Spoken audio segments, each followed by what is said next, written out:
Armed man in a mental health crisis in Los Angeles refused commands and suddenly charged at an officer. And you want to take the 40 then?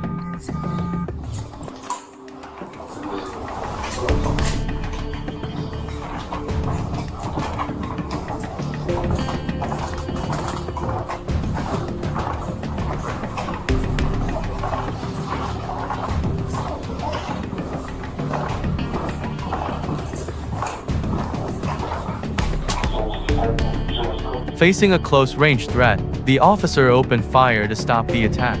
The suspect was hit, received aid on scene, but later died. The incident was handled according to protocol to ensure public safety.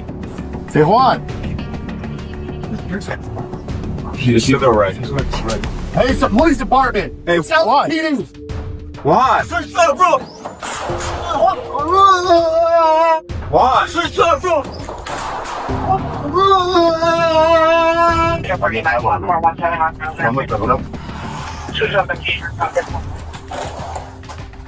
Good.